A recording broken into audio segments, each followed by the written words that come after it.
Je les ai choisis au départ, bien sûr, avec notamment les chargés de mission dans les différents pays que compose le département, des chargés de mission qui sont justement qui travaillent sur, si vous voulez, sur le maillage médical.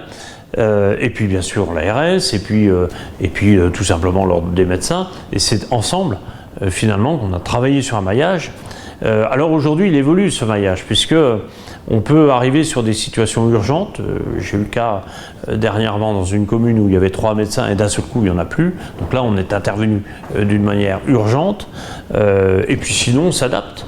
J'ai eu aussi l'occasion l'année dernière d'ouvrir une antenne à Champforgeuil et 3 mois après de la fermer parce qu'il y avait un médecin généraliste qui venait s'installer sur le territoire. Donc, si vous voulez, c'est quelque chose de très établi, mais en même temps de très souple, et on s'adapte complètement à la situation du territoire.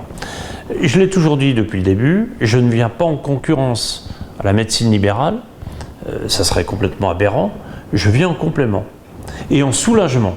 Alors en complément, c'est-à-dire dans des territoires où il n'y a plus de médecins libéraux, ou en soulagement parce que tout simplement ils sont en nombre insuffisant. Et j'ai encore dernièrement une demande de 2 médecins généralistes qui m'appellent au secours, puisqu'ils ne sont pas, entre guillemets, ils sont absolument débordés par le nombre de patients, et ils ont besoin du département, c'est-à-dire d'un médecin salarié, pour justement retrouver une situation plus normale.